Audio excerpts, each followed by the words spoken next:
the game. Hi, I'm Kelsa Dickey, the CEO of the Financial Coach Academy and my financial coaching business, Fiscal Fitness Phoenix. My coaching journey began more than a decade ago with me helping people for free from my dining room table. What was once a little business of mine has grown into a 7-figure company that employs a team of people. My goal is simple, to help you fall more and more in love with financial coaching. I believe financial coaching is the most rewarding way to make a living. If you are an aspiring financial coach or have been coaching for years, I'm here to help you create a business you love that gets your clients massive results. Let's get to it. Hey, Coach. I am so thrilled to bring to you, dear listener, an interview with an amazing financial coach, someone who has found success in her own unique way and is here to tell us all about it. This is part of our Success Stories series where I have the honor of letting other financial coaches share their journeys with you. My goal is to help you fall in love with financial coaching, and I hope these stories inspire you to do just that. Most importantly, I want you to see that financial coaching is both possible for you and it can be unique, meaning there's no one right way to change people's lives with this work. Before I introduce today's guest, I would love to invite you to join me and other coaches each month on our virtual meetup for financial coaches just like you. The third Wednesday of each month, we host a get-together via Zoom, so it's easy to join from anywhere. You get to meet and engage with others just like the coaches who are part of this Success series. Surrounding yourself with others on this path, whether they're leaps and bounds ahead of you or not quite where you're at, is fun, inspiring, and rewarding. It's totally free and open to everyone. Go to financialcoachacademy.com/subscribe, add your name and email address, and each month we send out the details to join the call. I would love to see you there, and I am confident that you will both be inspired and be inspiring to others. Now, without further delay, I am so excited to introduce Nicole Stanley. Nicole is the owner and head money coach at Arise Financial Coaching. After paying off debt and increasing her family's net worth through investing, she discovered her passion for helping women change their life through financial literacy and wealth. Arise Financial Coaching has helped hundreds of women get out of debt, save, and become confident investors. Nicole and Arise have been featured on GMA, Yahoo Finance, Time, ABC News, Go Banking Rates, and many more. So, Nicole, thank you for joining us today. I'm so excited to have you. Why don't you tell everybody a little bit about your background to get us started? Yeah, well, first, I'm so excited to be here. Ever since I finished the academy, I could not wait to tell people about just how much you've helped me build the business of my dreams. So first saying, dream come true to be here. But when it comes to my background, I became interested in personal finance a little into 2015. I was newly engaged. I was in my early 20s and I was suffering from a lot of financial anxiety. And I was seeing that show up a lot in my engagement, my wedding planning. And so there was a few moments that kind of like broke the straw on the camel's back. It was when I was budgeting for my wedding and I kept doing the numbers and they just weren't adding up. And I actually had my first panic attack about money. And I remember looking at my fiancé and saying, if we can't pay for this wedding where our friends are baking the cake and our friends are bartending, how the heck are we going to afford a life together? And that was our big like wake up call where we realized that financial stress was really like pervading itself through everything. So it was then that we decided we were going to start taking courses, start learning, and I became like a total personal finance nerd. And once learning about budgeting and how to manage my own money, we really turned our financial situation around. So we paid off $30,000 worth of debt in 10 months. We started investing. We did a live-in flip, and I just started helping friends and family for a long time for free because I didn't know financial coaching was a job. I didn't know it was something you could do. I just thought it was something that was fun.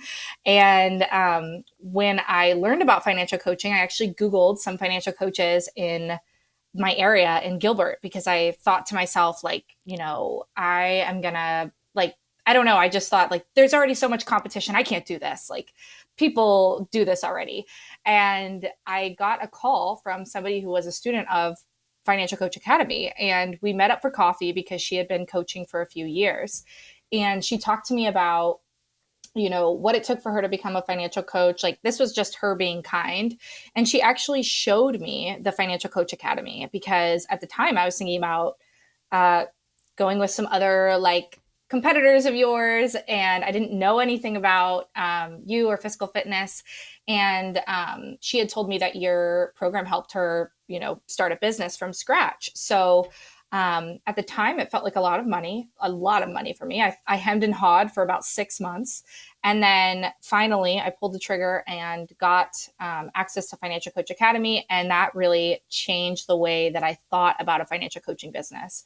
And 4 months later, I launched Arise Financial Coaching. And since then, I've been able to help hundreds of clients, which is incredible. But I always go back to that moment and realizing I had no idea how to start a business and how simple it was. And I'm so grateful that a financial coach invited me to coffee. Thank you. Yes, I love that. I love that. What was your career path before that? So did you go to school? Were you studying something? Did you have a job? What was your sort of career journey like up until that point? Yeah. So when I was in school, I studied business management, and then I went into a corporate sales job for about 10 months. That was the main way I paid off our debt, was just smiling and dialing. And it was a horrible soul-sucking job, but it got us what we needed in terms of paying off debt. And the second I paid off debt, I quit that job because I hated it. And I actually went into youth ministry, which is like youth services, so not really high paying. Shortly after that, I got pregnant with my first child, and I felt at the time that I should want to stay home. And so I did that, but that actually wasn't the best personal choice for me, which is why I started my financial blog, and helping people for free was really that I had these interests. So the great catalyst for me starting the company after being a stay-at-home mom was when my husband was furloughed in 2020. So at the time, I was helping people for free. And then when we lost our main source of income, we kind of looked at each other and said, well, what if you charge someone, you know? And that was kind of the beginning of, okay, maybe I could do this. Yeah, I love it. And how do you define success today in your coaching business? How do you measure success maybe beyond a financial metric? So I've had to kind of grapple with this question, because when I started my business, I remember journaling and saying, you know, if I could bring in X amount of money for my family, and at the time, I think it was $2,000, I was like, my life would be set. I would be so happy. It would be perfect in every way. And I thought that goal was years and years and years away. And when I was able to start my company, I actually hit that goal fairly quickly. And I realized that it wasn't just about the money for me. Like, I think that when I started, I thought, oh, this is just like a way to bring in a few extra $100, and this is a way to help people. But it really became almost like, I don't want to say an addiction because that sounds really bad, but I am the nosiest girl you've ever met in your life. And financial coaching is like the ultimate way to really help people with what they're going through. Like, not the vague stuff of what they're going through, the real numbers of the obstacles they have, their struggles every day.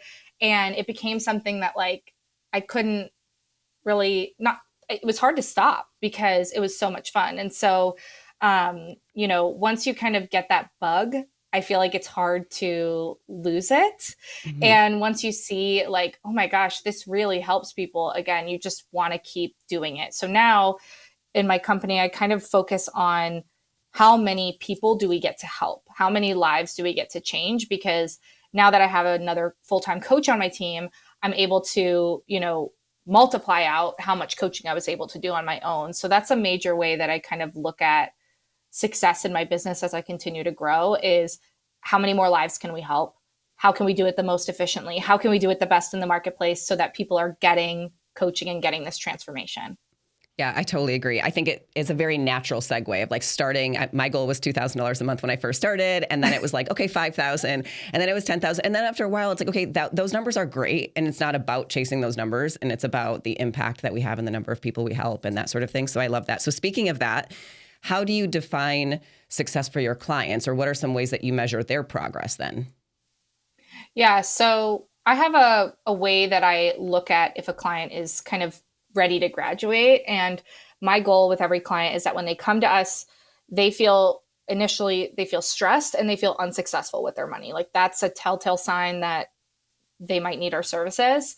But I know we're finished with a client when they feel that their financial results are like, make them feel successful. So for each client, that's different. That could be increased savings. It could be a job that's more fulfilling. It could be less stress in their marriage when they talk about their budget. It could be, investing, but they feel successful results wise when it comes to money, or more successful than they were before.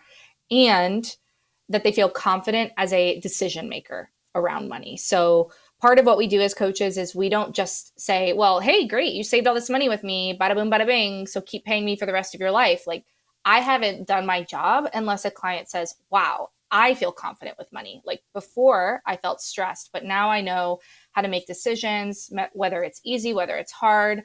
I know how to make good financial decisions. I trust myself with money. I have a generally like positive relationship with money. Now, I know that it's not going to be bliss and abundance every single moment, but a lot of people feel a lot of moral or internal shame around their financial results. And when somebody's able to rewrite that story into using money as a tool, to seeing that they can make good decisions, it really is a confidence booster. And I think that that's when I know that, hey, this client is ready to graduate from financial coaching because they've learned the financial skills to be successful. It's sort of like this mindset of like, I'm doing the best I can with the money I have, right? And maybe they could do more with their money, but it would be investing at a level that maybe they're not willing to. Like, they would sacrifice a part of their life that they're not willing to at this phase of their life, right? So it's like this peace of mind of, I am doing the best I can with the decisions I make and the money I have and that sort of thing. Like, that is the statement that I want them to have, which is like that barometer of success is how they feel that they're doing with the effort they're putting in and the results it's getting them, right? I love that. So what is your current business model look like? I'm sure that this is what a lot of the financial coaches are curious about, right? So what's your current business model look like? Who do you specifically serve? What do your offerings look like? What's sort of your pricing strategy? And then also from a client acquisition perspective. And I know that that is like everything in one nutshell, but I'm going to ask you to like summarize your entire business in like a brief moment if you can, or, take a little bit of time, but I know it's a lot, but I do think that that's sort of the thing that most people want to try to understand. Yeah. So I would say the majority of my business is one-to-one coaching. And that's the simplest way to put it. Like, start with an initial session or get them into a larger program. I have a 6-month program. I just rolled out a 3-month one. So it's hard to say that I just do a 6-month one. A lot of our clients stay with us for years and years. I would say like 50% of the clients who do a coaching program that's either 30 or 90 days or 6 months end up staying with us for many years after, but it's not a set programmatic, like, you need to stay with me for 6 months or else, I don't know. Yeah, I don't do that anyway, but it's ongoing coaching clients. And then right now, the majority of our new clientele go to my full-time coach on my team, who is someone that I hired, I guess, 3 years into having the company. And before I hired her to expand my ability to serve more one-on-one clients, I created a group offering that kind of changes, and that's called the Financial Goal Accelerator. That's a 12-month program. It's both a learning course, but it's also a way to hybrid coach people. So they get group coaching and one-on-one coaching and lots of ability to get support. But it's not the one-on-one model. Those are the two main ways. You started with the one-to-one. Yep. Okay. And so you still do that. What is there if you could put a percentage on it, is it 50-50 one-to-one in the group, or is it 80-20? What would you say percentage wise? And it's okay if it's a guess.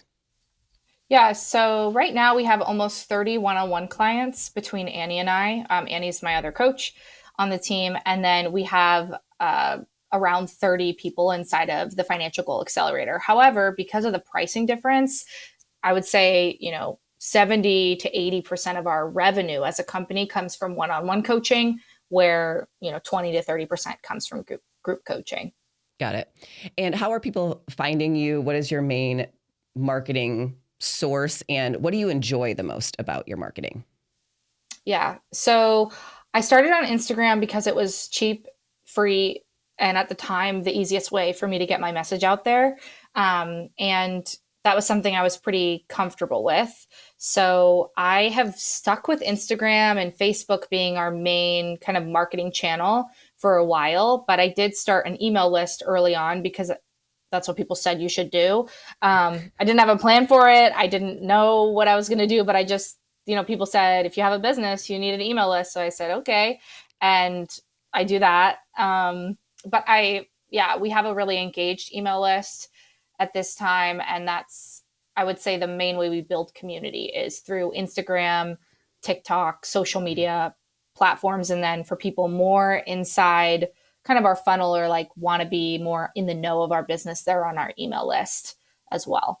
And then over the past couple years, as a way to gain visibility in a way that's free, is I've started implementing pitching media sources and other podcasts to be a guest on their shows, or a guest expert for their articles. And that's been really, really helpful for broadening our visibility and more people finding out about us. I love that. And who is your target niche? Who do you mostly serve? Yeah. So we find that we mostly serve women, couples over the age of 30. Like, there's some clients we have are up to age, 60s, but our goal is, we know someone's a client if they experience high financial stress. So not like the nonchalant people who say like, I don't know, I just like want to like do things better. No, that's not our clientele. We want people who feel stressed and they've tried it all when it comes to budgeting. They've tried, zero-based budgeting. Maybe they've tried cash envelopes. They feel like they are just almost like hitting their heads against the wall, and they want a better way, and that stress affects them. We typically see that our clients are well-educated and high-earning women. So they're pretty successful, I would say, professionally, but there's always outliers in that group. Of course. Yeah, good. I love it. Thank you. Okay, so I know you alluded to a little bit of this when you started, but can you tell us a bit about your journey before joining the Financial Coach Academy? So if you can go back to those early days, Nicole, some of the initial challenges that you faced in building a financial coaching business, whether it was like charging for it, taking it seriously as a business, like realizing like, oh, this is actually something I can charge for, or any number of things. What were some of those initial challenges pre-FCA, if you can remember? Girl, what wasn't a challenge? I mean, can we be honest? I had no idea how to start a financial coaching business. I had no idea how to make a program, no idea how to price it, no idea how to talk about it, no idea the value I really brought somebody, or how I could even conceptualize that, let alone sell it. I didn't know how to do a calendar, the tech. Truly, I didn't know anything about starting a business before FCA. It was a really big light bulb moment for me. I remember watching the first couple modules of the Financial Coach Academy and telling my husband, I didn't know anything about really being I am learning so much right now. And so I think it's funny because I can't even envision myself having a successful business if I wouldn't have taken FCA. And no, I'm 1000%, because I couldn't have gotten over the mindset of charging people. I couldn't have created a program. I couldn't have been able to learn how to sell it, how to price it, there's nothing that FCA didn't teach me. And at this point, I still look to you guys as one of my main resources, because you are the main resource for my financial coaching business, because you guys know how to help people build a financial coaching business. And it's not the same as other course, or online coaching. It's not the same at all. And I can say that because I've spent the money on those other experts as well. And experts, quote unquote, none of it has been as impactful as Financial Coach Academy. I've said this to you when I think maybe 6 months after I signed up, where I told you you changed my life. You changed my life forever. And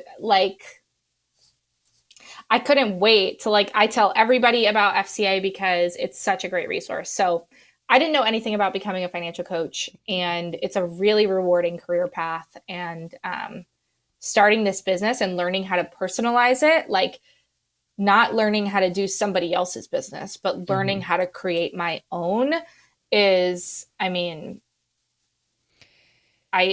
can't explain how helpful it's been.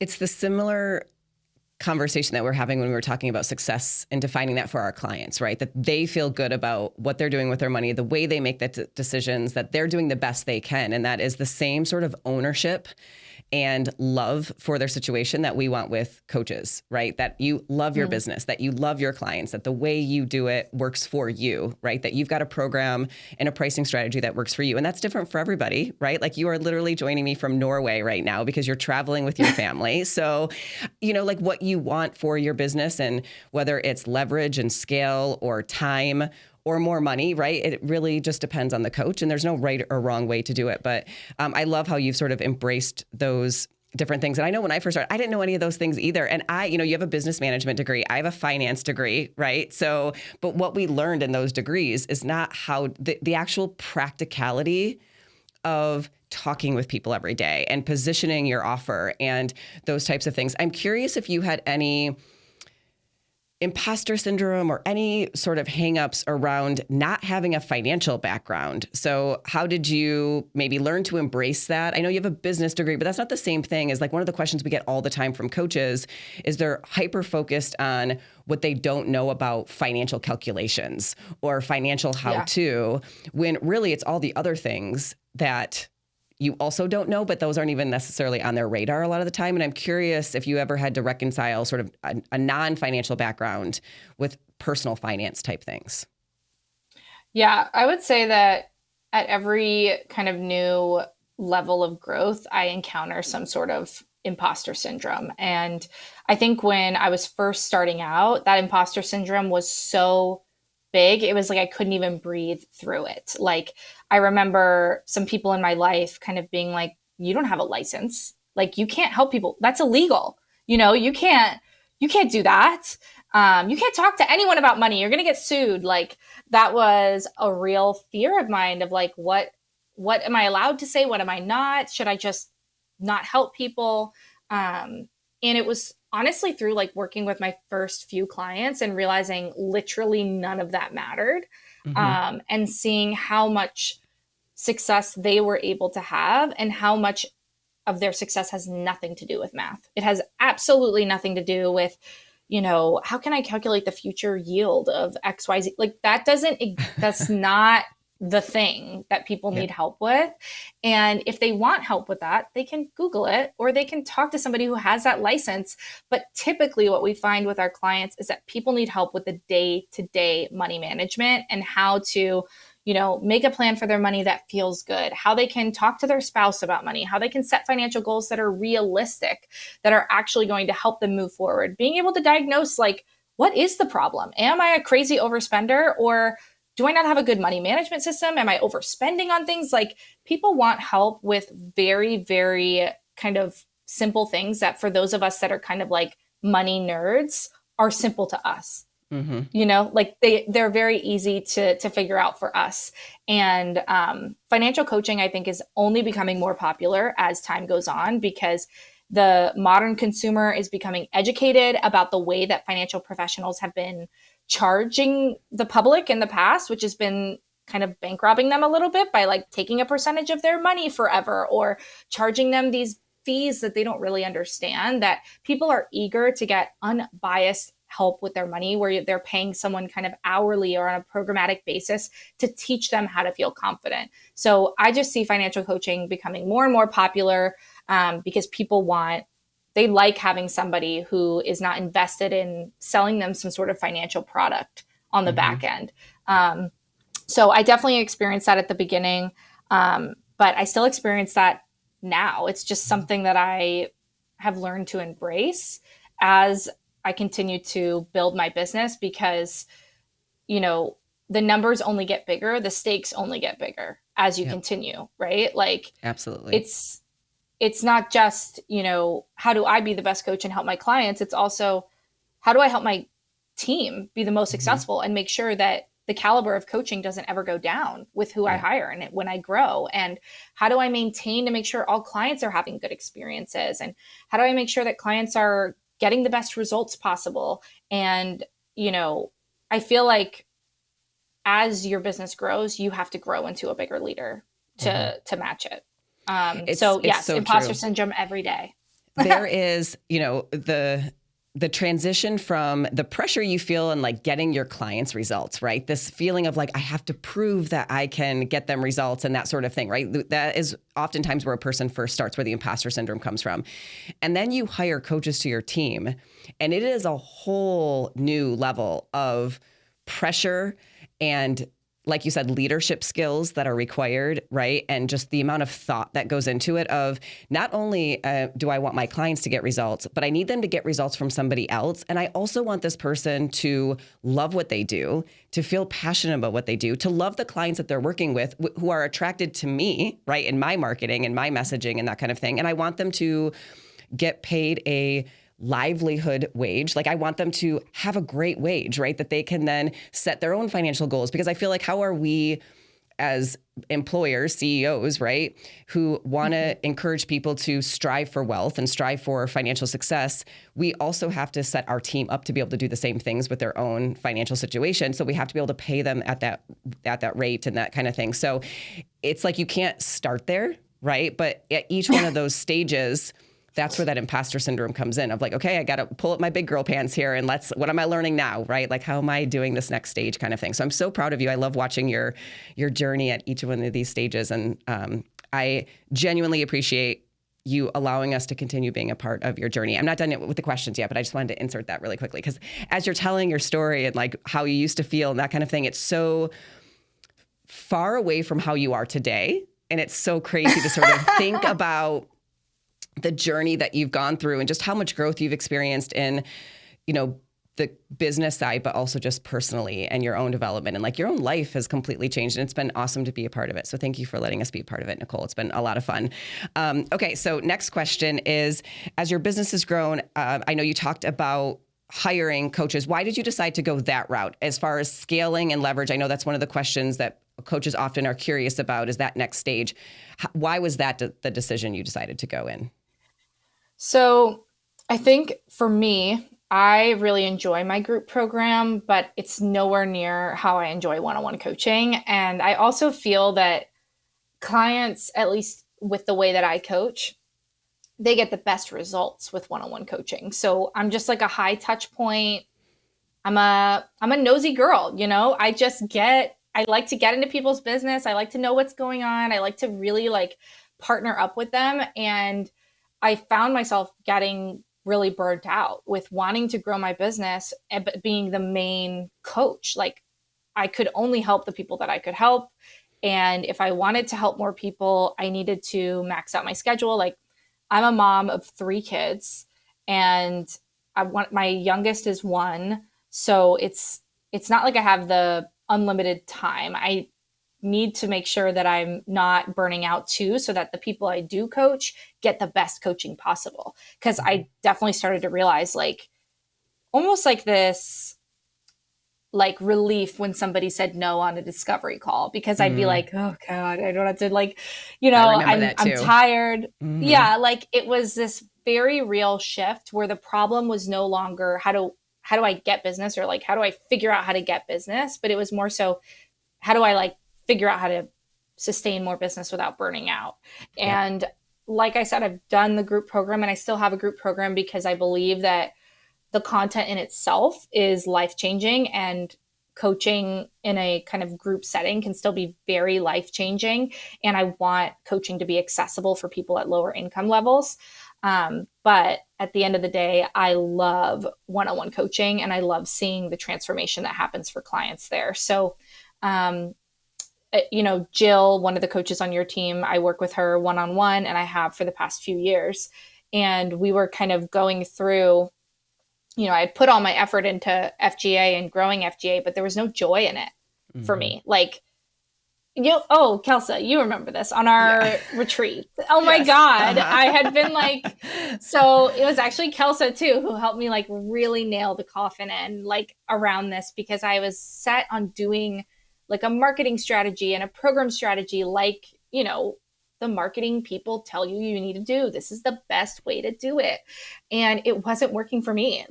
And I just didn't want to admit that. I wanted to, kind of make more money there because I had put so much effort into it and it just wasn't in alignment. So you guys helped me make that decision to like stop focusing on that part of the business and focus on the part that's easy, which is one-on-one coaching and where the joy is. And that's really helped the business go to a completely new level and hit goals that the whole time I was trying to hit with the other thing, but you helped me realize that I'm wasn't going to do in a whole alignment for me. podcast episode, Nicole, on like the pitfalls of a group program. And no one's going to want to listen to this episode. I know it's going to get like the least number of views as any other episode that I do, but it's because there are so many messages out there about a course and a group program and how it's the best thing ever.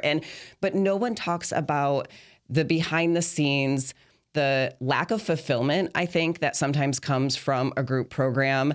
And it's not to say nobody gets results from it, because it does happen, of course. I'm not saying that. And there's why this has to be a whole episode that we talk about it. But it doesn't work for everybody. And the pitfalls aren't often discussed. Right? They're not often discussed in a lot of the messaging that's out there. And I faced them. I started by launching a group program before I ever hired my first coach. And so, because I thought that was the right thing too. And there were benefits of it, right? There was pros to it as well as cons. And I had to sort of reconcile with I just don't think that is the way that I want to grow my business, And then hiring coaches was really where I felt like I could have the biggest impact on people's financial journeys. So, yeah, I know we had to come to that conclusion sometimes on our own, right? We don't always know that ahead of time. Sometimes we have to experience it in order to learn it, which is totally fine. Okay, so let's see here.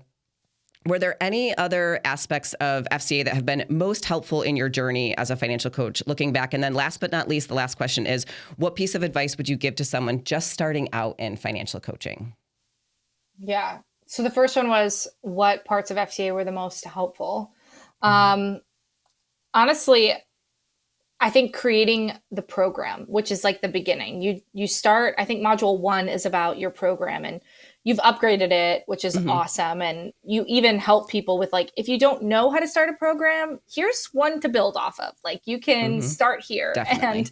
And, but that was the most helpful thing, because, coaching is it's like a hot buzzword, you see online, it's become a coach, you can coach people. It's what does that even mean? What is coaching? Who pays money for coaches? And why would they? That's honestly, I especially feel if it's the nebulous. One-off session business model, the one-off, I can just book with a coach whenever I want to, but what is the purpose of that session? And what am I supposed to get out of it? And yeah, it just doesn't work, but that's often what's talked about, especially in the financial world. Yeah. And it's how do you even identify who needs it, who should pay? How do you identify who you should not work with? I would say the program was the thing in my mind that, I don't know, it would have taken me a long time to figure out. But I remember watching your session about the Eureka session, or it was, this was your 2018 FCA at the time. But you talked about why you did a Eureka session and why you advocate that, and how you move a client forward after. And I just remember it was like a light bulb in my head. I was like, oh my gosh, now I get it. Now I understand how I can sell this product, because that makes sense to me. And it was that building block of, all I have to do is understand who needs this product, and then go from there, and you can learn along the way. So I feel that the program setup was something, like I said, I don't think I could have figured out on my own. It took me years, which is one of the reasons I share it. Cause I remember people telling me oh, you should do a program, business coaches and stuff. And I was like, but what is that? I don't understand when you say that, what do you mean? And that kind of thing. And just lots of trial and error before I figured it out. And then really figuring out what worked, what didn't work, and then giving it to coaches, right? And say, here, use this if you need to start with something. Yeah, I love that. Yeah. And then, so is that sort of your piece of advice, is to think about a program for newer coaches? Or what would you tell a brand new coach who's listening right now? Okay, someone who started their business or someone who still hasn't decided to? Your pick. Okay. So if you have decided that you want to have a financial coaching business, okay, I think the best thing you can do is surround yourself with other people who are doing it, because everyone in your life is not going to understand what the heck a financial coach is. I think the most impactful thing for me was joining your free groups that you have and your free stuff available, because I was able to really like surround myself with people who were new, but also people who had successful businesses. And that was like the first step to sort of legitimizing something that, it's not like when you go through high school, they say, so what should you be? You should be a financial coach. It's like, that's not a thing that people knew about 15 years ago. Nobody grew up saying, I'd like to be a financial coach one day. Right. All we kind of know is like, hey, I really love budgeting and I love personal finance and I'm a nerd and like, I want other people to be helped.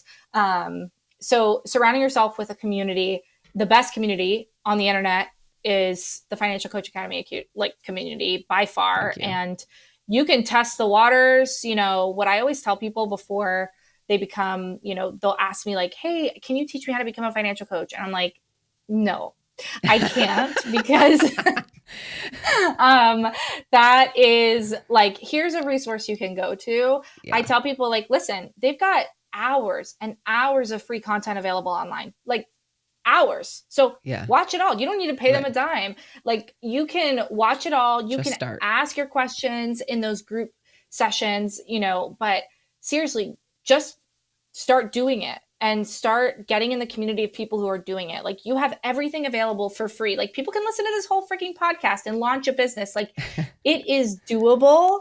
The resources are out there. And if you're looking for the resource, like this, your community that you've built, I feel serves people for free better than any coaching community I've seen on the internet. So, and then the best thing you can do is buy the course for goodness, just do it. If you want a successful business and you are too nervous to spend the money. I remember when I was buying Financial Coach Academy, I spent the money out of my emergency fund, which was the greatest sin that could have ever existed in the world. And I look back at that moment and I am so happy that I took a chance on betting on myself, betting that I could do this. It is doable. It is not like becoming a rocket scientist. If you love helping people with their money, you can do this. Thank you. I love that. What such great advice and so inspiring, which is exactly what I knew you would be for others. Nicole, your journey is so fun to be a part of. Thank you so much.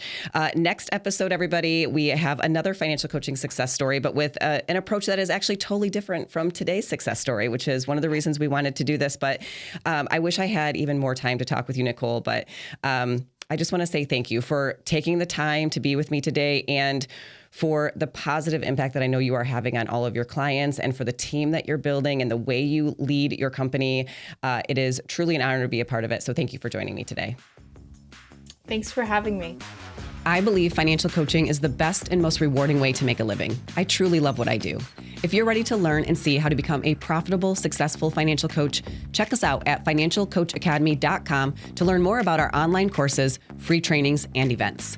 As always, I love hearing from you. If you have any questions for the FCA podcast or to share your thoughts on the reflection question from today's episode, go to financialcoachacademy.com/podcast. And if you love this podcast, hit the thumbs up button on today's episode, subscribe, and leave us a rating or review on Apple Podcasts. It would mean the world to me. I'll see you next week, Coach.